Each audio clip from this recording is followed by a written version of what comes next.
Hi guys, and welcome to another episode of Attorney Vlogger. Today we continue with our discussion on the law of agency, and specifically we'll be talking about the form and extent of a contract of agency. Now if you like my videos and you want to see more, please hit the subscribe button. Also, please remember that this is only for educational purposes and is not a substitute for proper legal advice or for studying and understanding the law. Now, a like on this video or any of my other videos would be greatly appreciated. Now, let's begin. In the previous episode, one of the topics we discussed was the kinds of agency. And we said that an agency may cover all acts pertaining to the business of the principal, in which case it is a general agency, or to one or more specific transactions, in which case it is a special agency. In a general agency, the agent may either be a universal agent or one who is authorized to do all acts which the principal may personally do, or he may be a general agent or one who is authorized to transact all business of his principal or all business of a particular kind or in a particular place, or to do all acts connected with a particular trade, business, or employment. Remember that a general agency is different from an agency which is couched in general terms.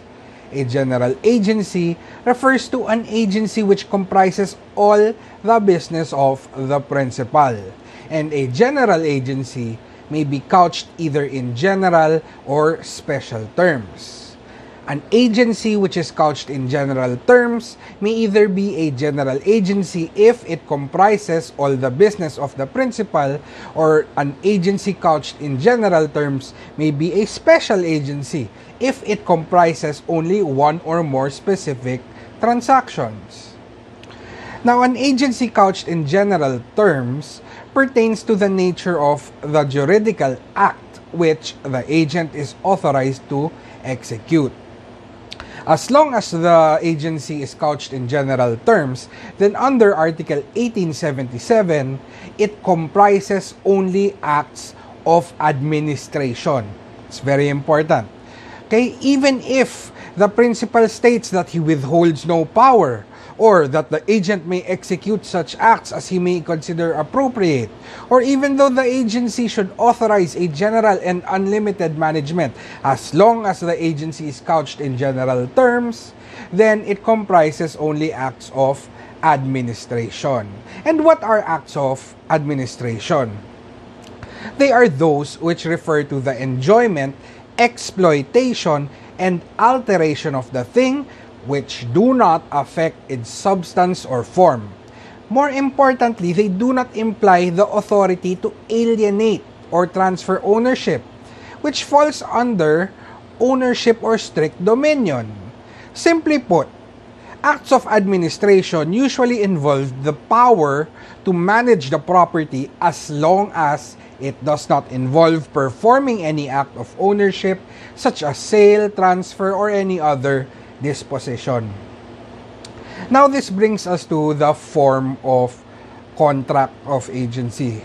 Okay? So, let's say that there is a principal who wants to constitute X as his agent. How does he do this? What is the form of a contract of agency? Okay? Since agency is a special contract, it follows the general principles of obligations and contracts. So, we follow the rule that contracts shall be obligatory in whatever form they may have been entered into, provided that all the essential requisites for their validity or enforceability are present, except that if the law requires a certain form for validity or enforceability, then that requirement is absolute. And this is recognized by Article 1869, which explicitly states that an agency may be oral unless the law requires a specific form.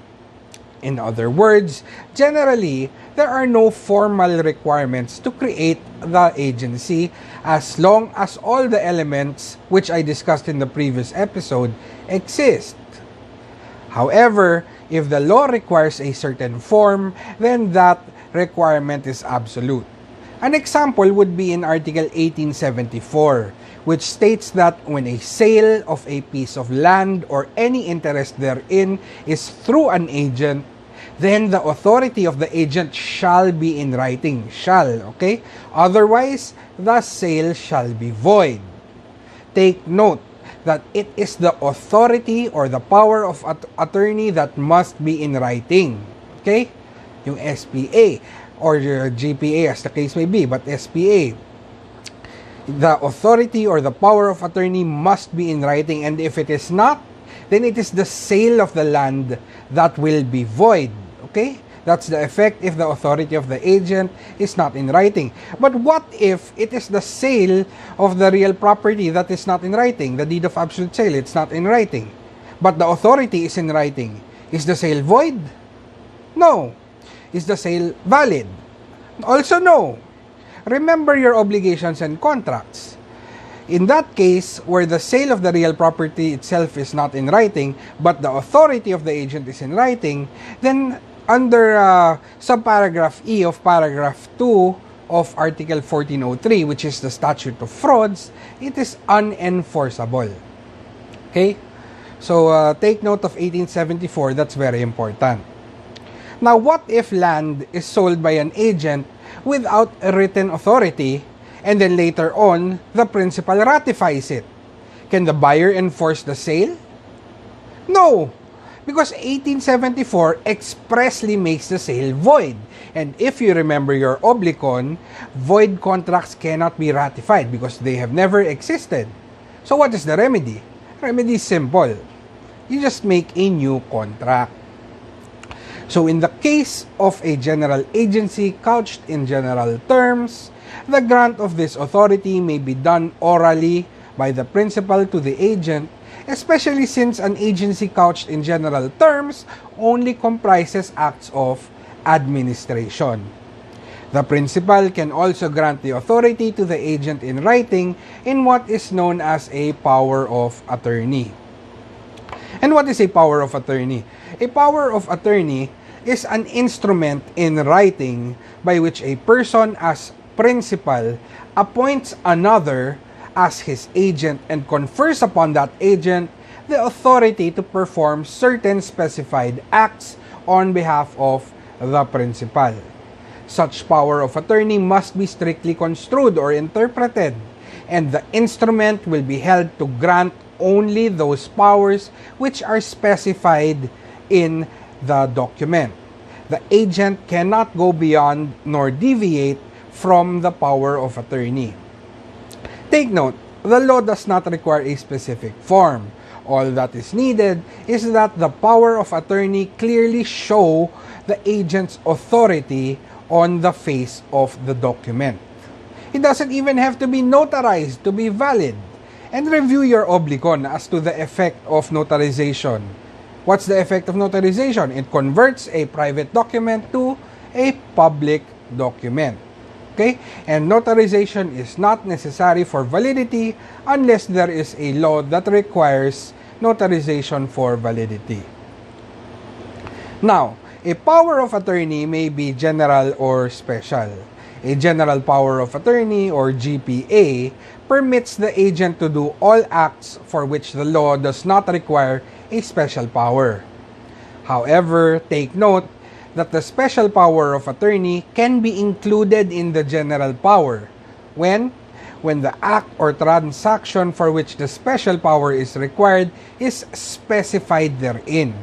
In other words, even if the document is entitled GPA or General Power of Attorney, the requirement of an SPA is satisfied if there is a clear mandate from the principal specifically authorizing the performance of the act as written in the GPA.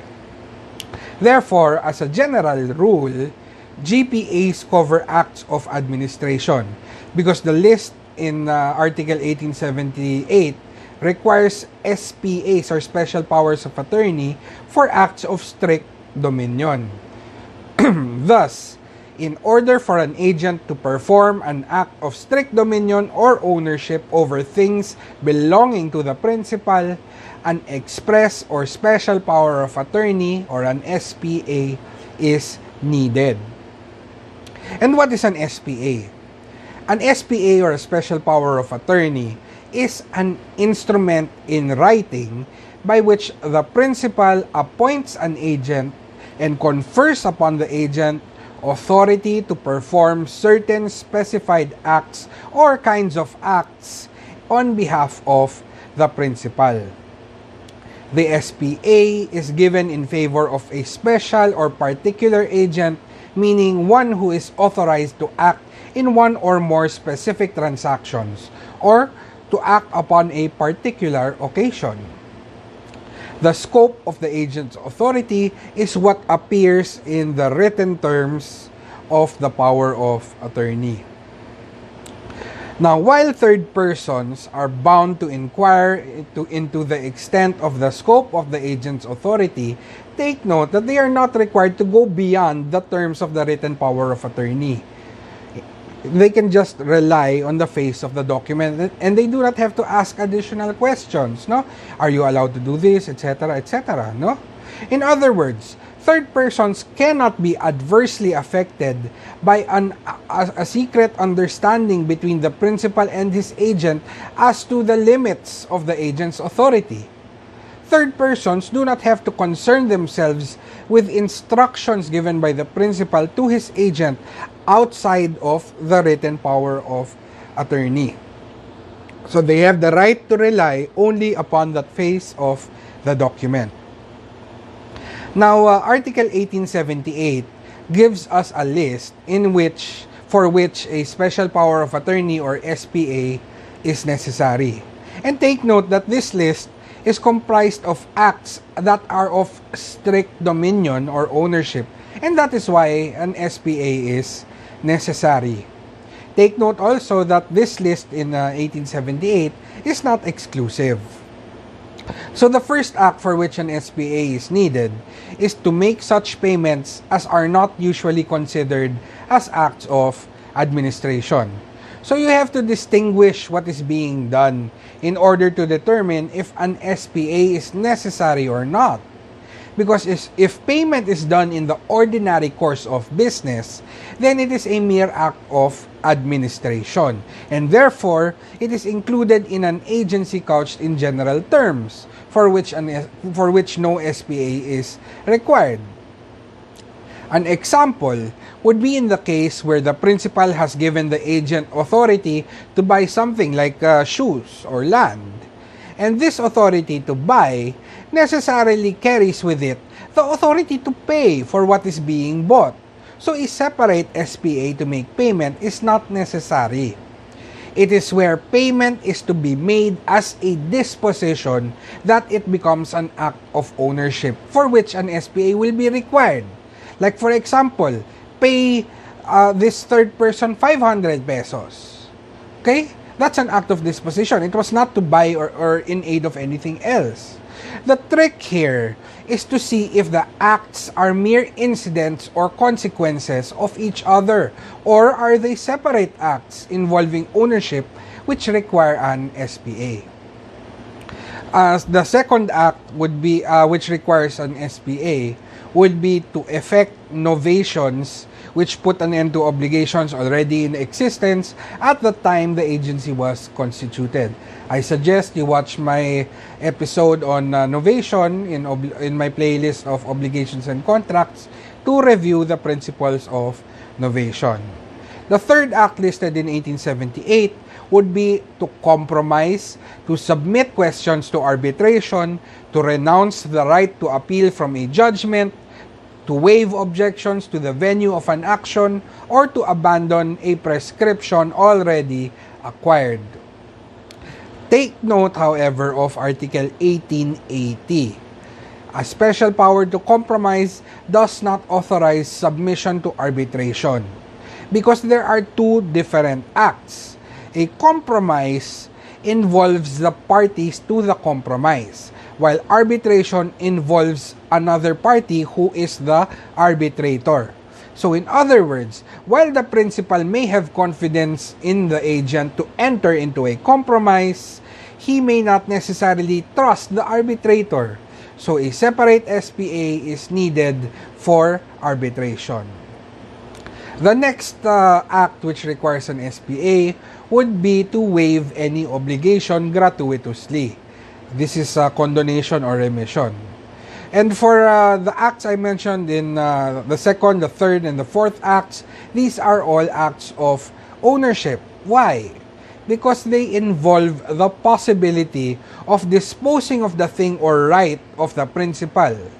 Okay? A grant of the power for one of these does not carry a grant for the others. Each power must be expressly granted even in the same or a separate SPA, as long as it is expressly stated in a different sentence. Okay? Next act which requires an SPA: to enter into any contract by which the ownership of an immovable is transmitted or acquired, either gratuitously or for a valuable consideration. Now take note of the following. Under Article 1874, which states that when a sale of a piece of land or any interest therein is through an agent, the authority of the latter shall be in writing. Otherwise, the sale shall be void. I discussed this earlier. Remember, the authority of the agent must be in writing, not the sale. Of course, best if the sale is also in writing, no?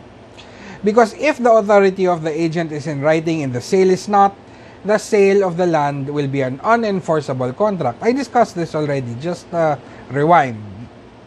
Okay? In 1879 also, take note, a special power to sell excludes the power to mortgage. And a special power to mortgage does not include the power to sell. Why? Because these are different acts. Sale transfers ownership, mortgage doesn't. It merely secures a principal obligation. And I suggest you also view my video on mortgage in the playlist on security and credit transactions. The next act under 1878 for which an SPA is required would be to make gifts, except customary gifts for charity or those made to employees in the business managed by the agent. Why? Because this is in reality a donation and therefore an act of ownership. Unless, of course, the giving is in the course of the business, such as when for charity or to employees, in which case it may be considered as an act of administration for which an SPA will not be necessary. But in either case, there must be compliance with the formalities of a contract of donation. The next act for which an SPA will be required will be to loan or borrow money, unless the act of borrowing money is urgent and indispensable for the preservation of the things which are under administration. Now, the authority to get a loan, no, or to obtain a loan does not include the authority to enter into a contract of mortgage. Okay? That should be obvious, no? You're going to borrow money. That doesn't mean you can mortgage the property of your principal. And in such case, it must be in a separate SPA or clearly and unmistakably mentioned in the single SPA. Okay? The next act under 1878 would be to lease any real property to another person for more than 1 year. Why? Because this is an act of ownership. The next act would be to bind the principal to render some service without compensation. The 10th act would be to bind the principal in a contract of partnership. Why? Because the contract of partnership involves a relation of trust and confidence and creates obligations involving acts of strict ownership. So that's why an SPA is necessary. The 11th act under 1878 is to obligate the principal as a guarantor or surety, because these contracts cannot be presumed or inferred. So an SPA is necessary to clearly spell out the creation of these contracts of guarantee or surety as the case may be. The 12th Act under 1878 would be to create or convey real rights over immovable property. The 13th is to accept or repudiate an inheritance. And 14th, to ratify or recognize obligations contracted before the agency. And finally, the 15th, which serves as the catch-all provision, any other act of strict dominion. So take note that this list is not exclusive. And if you were not able to pick up all of them, do not worry. This is codal. Just look at the code, okay? So there may be other cases where an SPA may be required. You have to check if it is an act of ownership or of strict dominion. Of ownership or strict dominion, or if it is an act of administration. Okay? In practice, a safer thing to do is just execute an SPA and be clear about the powers or authority you are granting to the agent. Now, take note that except for the case of Article 1874 mentioned earlier, the law does not require all those foregoing acts which I mentioned to be in writing nor to be notarized. Okay, it's not required. As such, it follows the rules on oblicon that if the law requires it to be in writing for validity or enforceability, then that requirement is absolute. Further, notarization does not affect validity unless it is required by the law. Remember your oblicon, okay? That the purpose of notarization is to convert a private document into a public document in order to be binding upon third persons.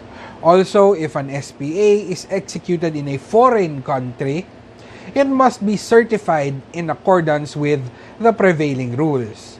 Formerly, an SPA executed in a foreign country by a Filipino was authenticated by the consul using a red ribbon.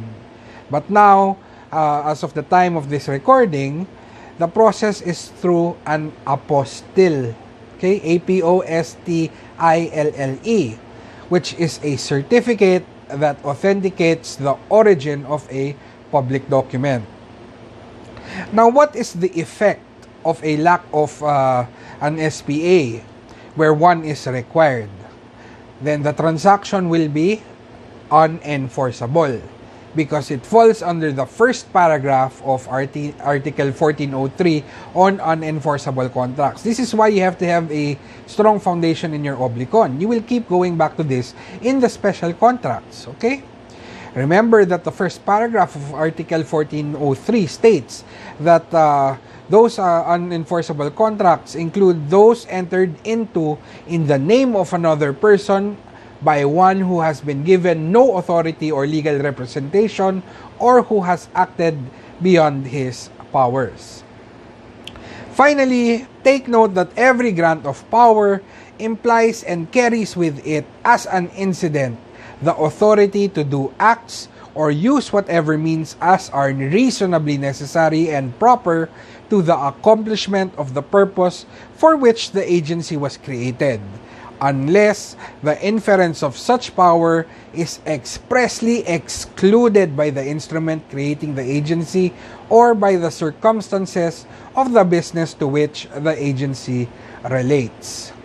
And the basis of this is Article 1881, which states that the agent may do such acts as may be conducive to the accomplishment of the purpose of the agency. Okay? So that's it for our discussion on the form and extent of the contract of agency. I hope you may have picked up a thing or two, and I hope to see you next time, guys. See you soon. Bye.